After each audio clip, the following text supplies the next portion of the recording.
The rain fell like tears from heaven onto the neon-lit streets of Gangnam, each droplet carrying the weight of unspoken words and forbidden love. In the penthouse office of Han Industries, Chairman Han Jae-wook stood silhouetted against the floor-to-ceiling windows, his weathered hands clasped behind his back as he watched the city below.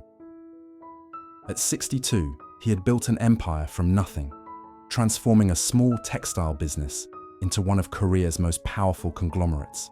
But tonight, his heart was heavy with a burden no amount of money could lift. His daughter was dying. Han So-jin had always been the light of his world, the one pure thing in a life stained by corporate battles and ruthless ambition. At 25, she possessed her mother's gentle beauty and fierce intelligence that could have taken her anywhere. Instead, she lay in Seoul National University Hospital, her body betraying her as a rare genetic condition slowly stole away her strength. The doctors had given her 6 months. That was 4 months ago. Chairman Han's jaw tightened as he recalled the morning's meeting with the medical team. Dr. Kim had spoken in careful, measured tones about experimental treatments and clinical trials, but his eyes had told the truth. They were running out of options, running out of time. A soft knock interrupted his thoughts. "Chairman Han." His secretary's voice was barely above a whisper. "Your daughter is asking for you." The drive to the hospital felt eternal, though. It took only 20 minutes through Seoul's late-night traffic. The private wing of the hospital was quiet, the sterile corridors lit by harsh fluorescent lights that made everything look pale and lifeless. Chairman Han had donated millions to this hospital over the years, ensuring So-jin had the best care money could buy. Yet money seemed powerless against the disease that was stealing his daughter away. So-jin's room was filled with flowers, roses from business associates, orchids from family friends, lilies from her university classmates. But she paid them no attention as her father entered. Her once luminous skin had taken on a translucent quality, and dark circles shadowed her eyes. Still, when she smiled, she was beautiful. "Appa," she whispered, using the childhood name that always melted his heart. "You look tired." He forced a smile, sitting beside her bed and taking her thin hand in his. "I should be telling you that." "I've been thinking," So-jin said, her voice gaining strength, "about the treatment Dr. Kim mentioned, the one in Switzerland." Chairman Han's expression darkened. The treatment she referred to was indeed in Switzerland, an experimental gene therapy that had shown promising results in trials. But it wasn't the location that troubled him. It was the doctor. Dr. Lee Min-jun. The name alone was enough to make Chairman Han's blood boil. 32 years old, brilliant beyond measure, and the son of the man who had nearly destroyed everything Han had worked to build. Lee Dong-min had been Chairman Han's business partner in the early days, when Han Industries was just a dream, and they were two young men hungry for success. They had been like brothers, until Dong-min had tried to sell their company's secrets to a competitor, nearly bankrupting them both in the process. The betrayal had cut deep, deeper than any business loss could. Chairman Han had trusted Dong-min with everything, his dreams, his future, even his family. And Dong-min had thrown it all away for money. Now, 25 years later, Dong-min's son had become one of the world's leading experts in genetic medicine.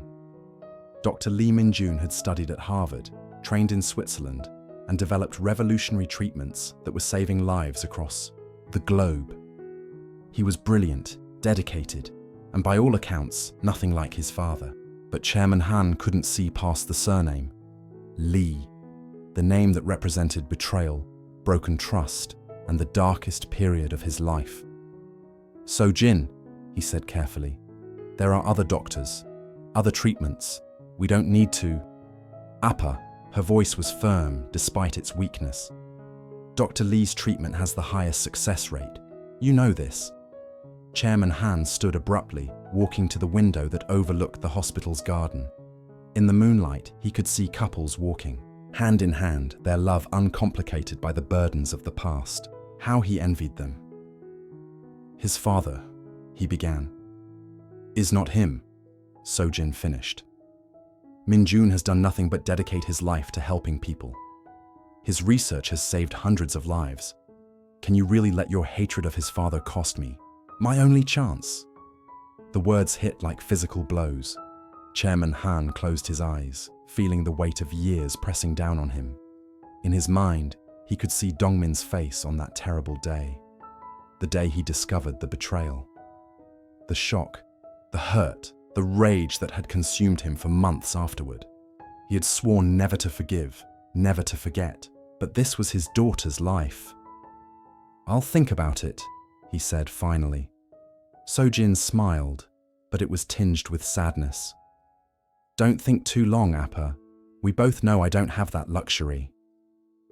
That night, Chairman Han didn't go home to his empty mansion in Pyeongchang-dong. Instead, he sat in his office, staring at the file his secretary had compiled on Dr. Lee Min-jun. The photographs showed a serious young man with kind eyes and gentle hands, a healer's hands. His credentials were impeccable.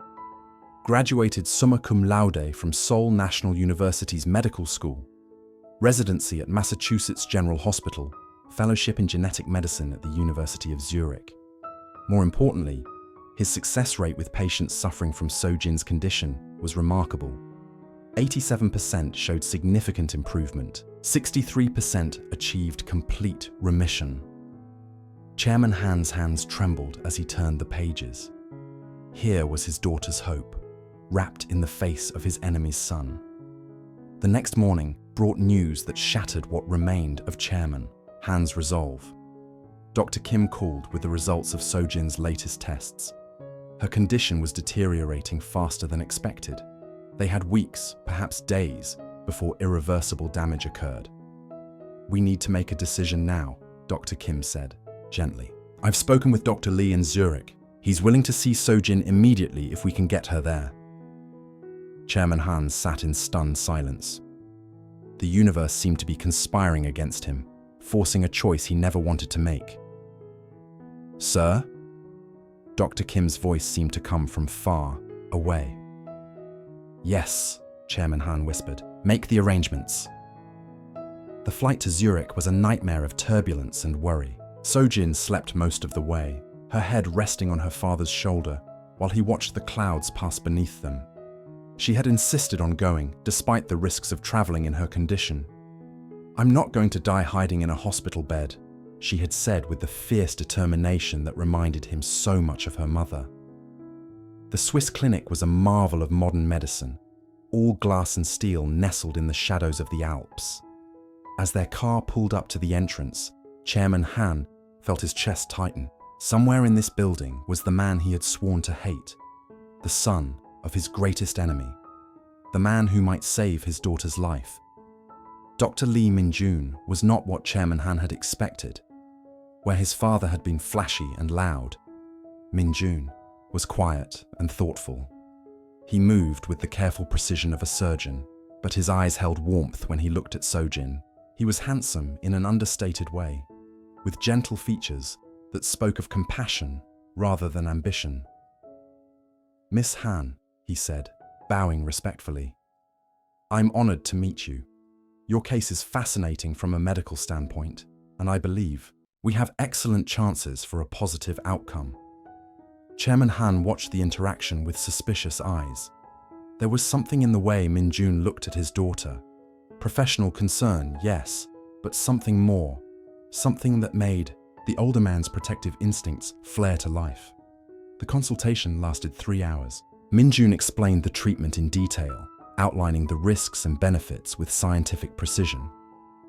The gene therapy would require Sojin to remain in Switzerland for at least 6 months, possibly longer. The process would be difficult, with periods of severe weakness as her body adapted to the genetic modifications. "But if it works," Min-jun said, his eyes meeting Sojin's directly, "you'll have your life back. All of it." Sojin nodded eagerly, but Chairman Han remained skeptical. "What guarantees can you give us?" he asked coldly.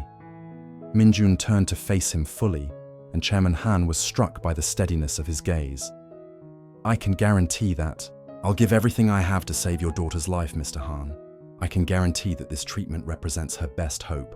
But I can't guarantee success. Medicine doesn't work that way. The honesty was unexpected. Chairman Han had been prepared for arrogance, for the kind of overconfidence that had characterized Min Jun's father. Instead, he found humility and dedication. "I'd like to start immediately," Sojin said. "How soon can we begin?" "Tomorrow, if you're ready," Min Jun replied. "But I want to be clear about what this means. The treatment is intensive. You'll be here for months, away from everything familiar. There will be days when you feel worse than you do now. Are you prepared for that?" Sojin's answer was swift and certain. "I'm prepared to fight." Chairman Han felt a mixture of pride and terror. His daughter's courage was remarkable, but the thought of leaving her here, in the care of Ali, made his stomach churn. That evening, alone in his hotel room overlooking Lake Zurich, Chairman Han called his oldest friend and advisor, Park Sung-ho. Park had been with him through the dark days after Dongmin's betrayal, had helped him rebuild both his business and his trust in humanity. "You sound troubled," Park observed after Chairman Han explained the situation. "His son could be different," Chairman Han admitted, reluctantly. "But what if he's not?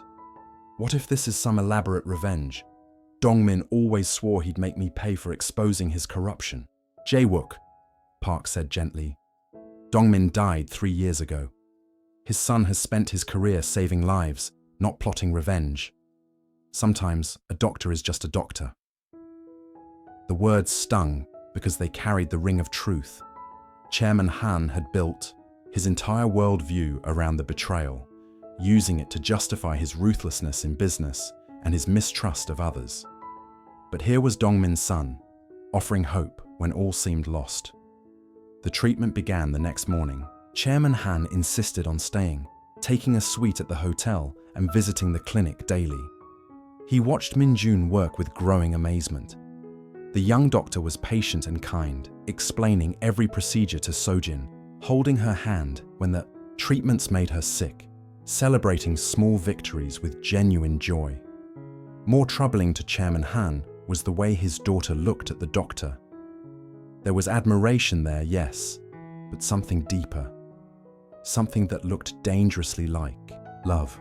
It had been 2 weeks since the treatment began when Chairman Han confronted Min Jun directly. He found the doctor in his office late one evening, reviewing Sojin's latest test results. "Dr. Lee," Chairman Han said, not bothering with pleasantries, "I need to speak with you." Min Jun looked up, his expression carefully neutral. "Of course, please sit down." "I'll stand." Chairman Han's voice was cold. "I want you to know that I'm aware of who you are. Your father and I have history." "I know," Min Jun said quietly. "He told me about you before he died." The admission caught Chairman Han off guard. "What did he tell you?" Min Jun was quiet for a long moment, his hands clasped on the desk before him. When he spoke, his voice was heavy with old pain. "He told me that he made the worst mistake of his life when he betrayed your trust. He said it haunted him every day until he died." Chairman Han felt something shift in his chest, but he pushed it away. "Words, easy to say when you're dying." "Perhaps," Min Jun agreed. "But I also know he spent the last 20 years of his life trying to make amends. Not to you directly. He knew you'd never forgive him. But to others. He donated anonymously to medical research, funded scholarships for underprivileged students, volunteered at free clinics. He never spoke about it publicly. He just tried to balance the scales."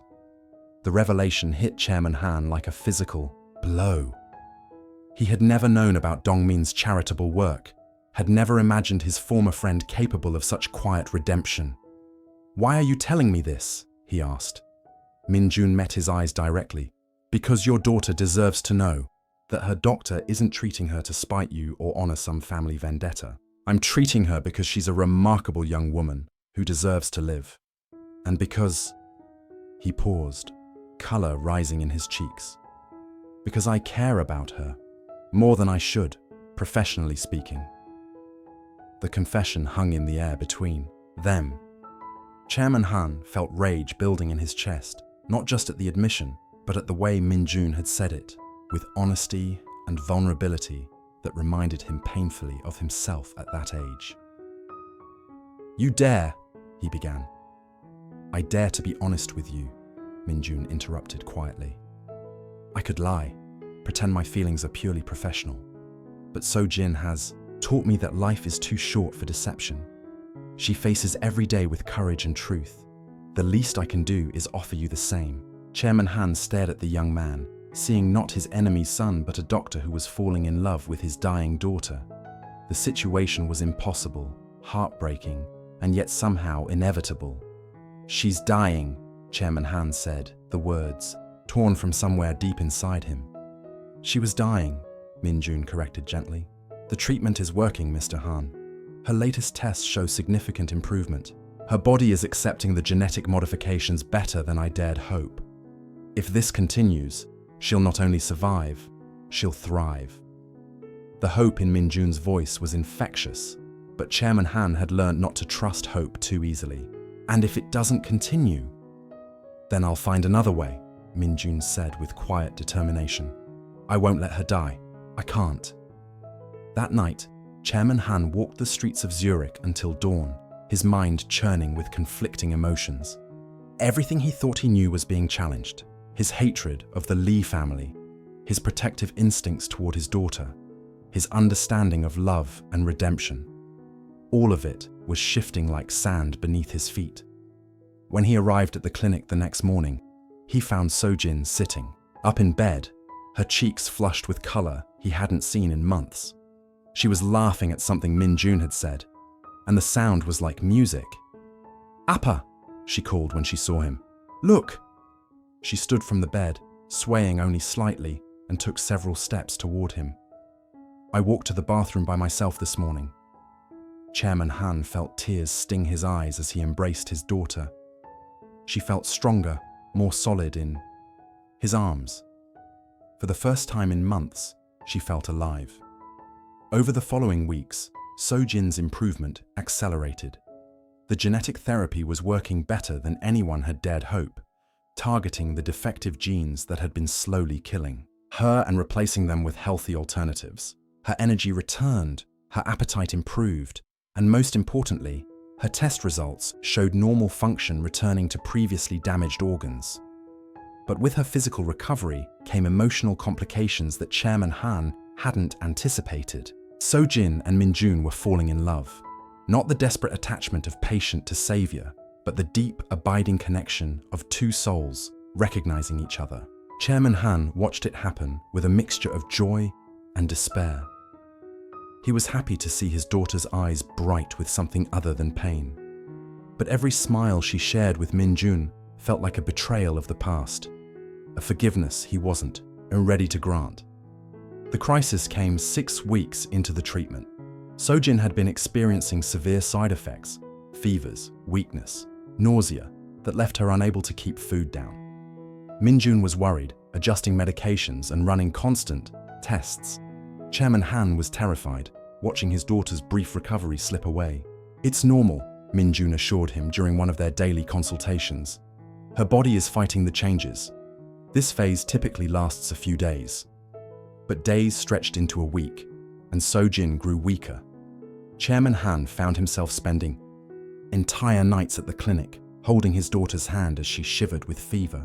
Min-jun was there too, monitoring her constantly, adjusting treatments, refusing to leave even when his colleagues urged him to rest. On the 7th night, So-jin's fever spiked dangerously high. Alarms sounded as her vital signs became erratic. Chairman Han watched in horror as a team of doctors and nurses rushed into the room, working frantically to stabilize her. "What's happening?" he demanded, grabbing Min-jun's arm. "Her body is rejecting the treatment," Min-jun said, his face pale but determined. "We need to try a different approach. There's a newer protocol, still experimental." "Then do it," Chairman Han said without hesitation. "It's risky. The success rate is lower and the side effects could be severe. But it's our best option now." "I said do it." Min-jun nodded and turned to his team, issuing rapid instructions.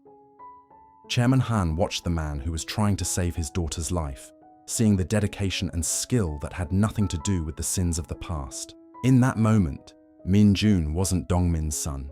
He was just a doctor fighting to save the woman he loved. The next 12 hours were the longest of Chairman Han's life.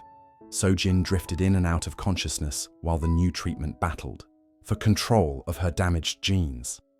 Minjun never left her side, monitoring every change, adjusting the therapy in real time based on her body's responses. At dawn, Sojin's fever finally broke.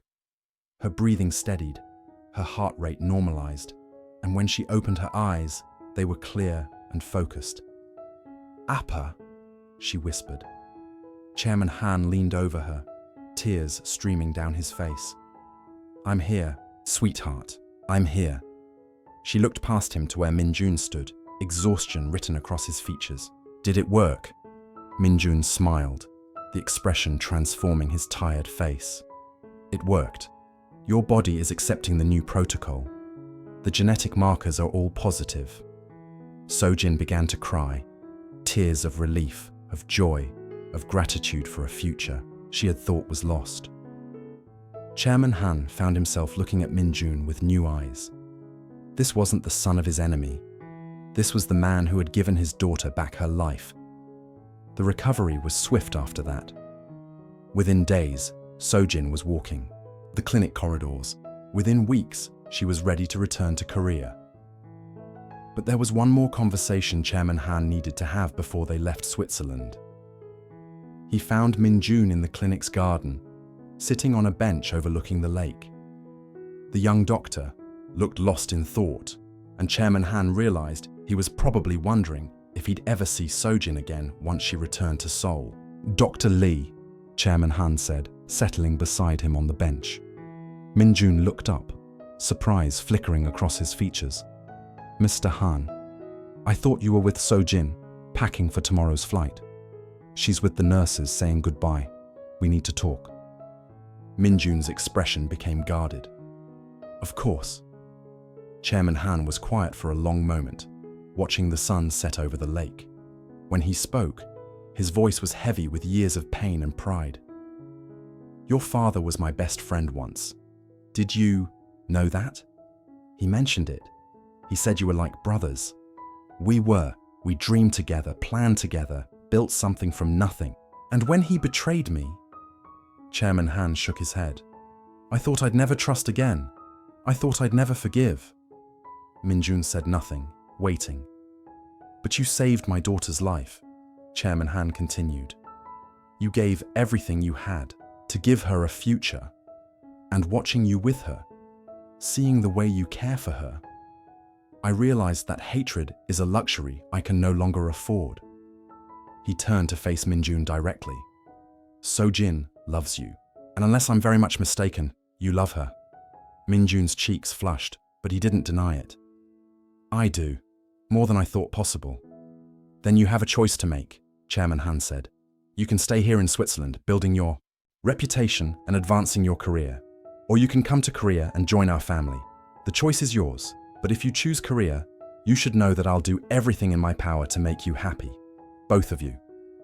Minjun stared at him in shock. You're offering me a place in your family?" "I'm offering you my daughter's hand if she'll have you, and my forgiveness if you'll accept it." The young man's eyes filled with tears. "Mr. Han, I don't know what to say. Say you'll make her happy. Say you'll love her the way she deserves to be loved. That's all any father can ask."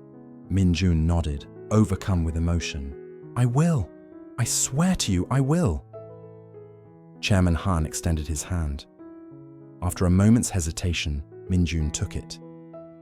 The handshake sealed not just an agreement, but the end of a 25-year cycle of hatred and mistrust. The flight back to Seoul was different from their journey to Switzerland. Sojin was healthy, vibrant, full of plans for the future, and beside her sat Minjun, who had resigned his position in Switzerland to start a new life in Korea.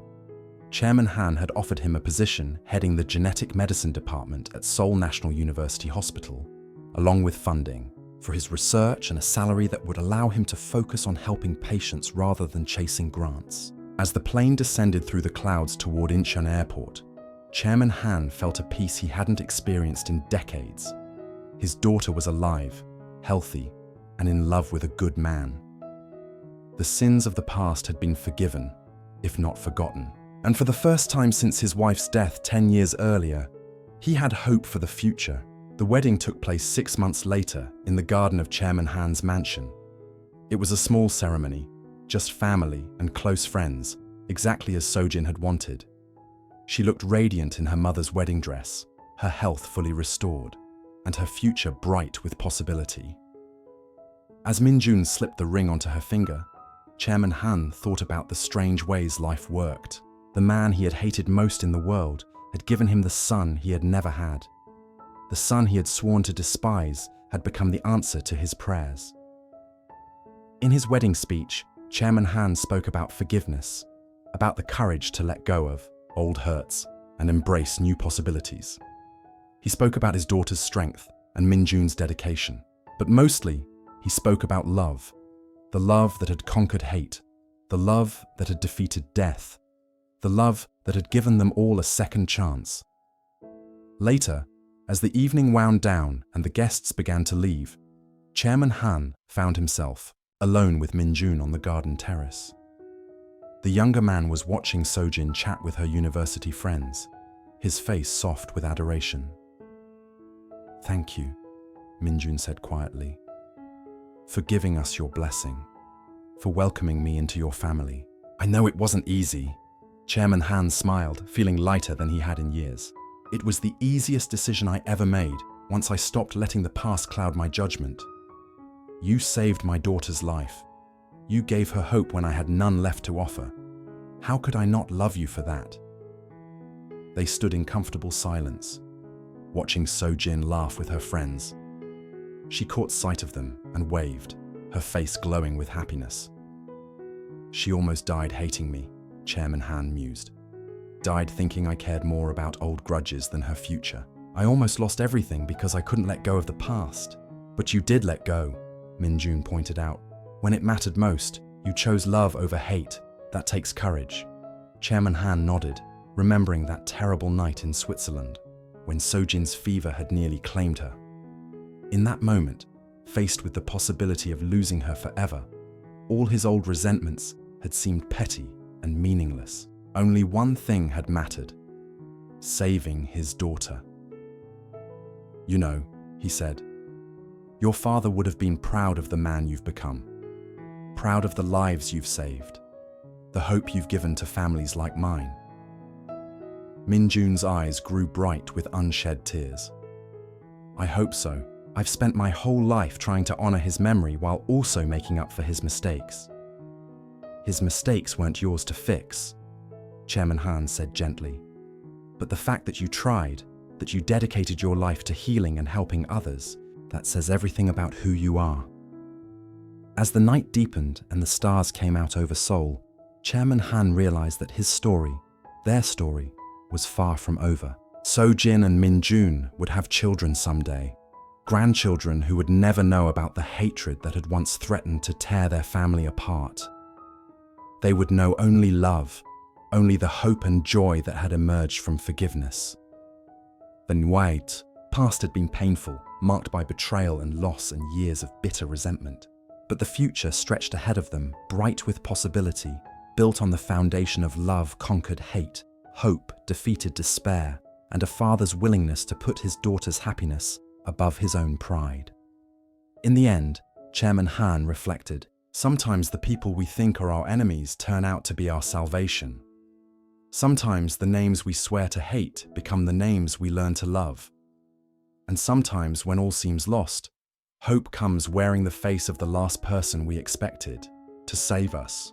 Min-jun had been Sojin's only hope, not just medically, but emotionally and spiritually. He had given her back her life, her future, her capacity for joy. In saving her, he had also saved Chairman Han from a life consumed by bitterness and regret. As the newlyweds said their final goodbyes and departed for their honeymoon, Chairman Han stood alone in his garden, surrounded by the lingering scent of wedding flowers and the echoes of laughter. Tomorrow would bring new challenges, new opportunities to choose love over fear, forgiveness over resentment. But tonight, he was simply a father who had learned that sometimes our greatest enemies can become our greatest gifts.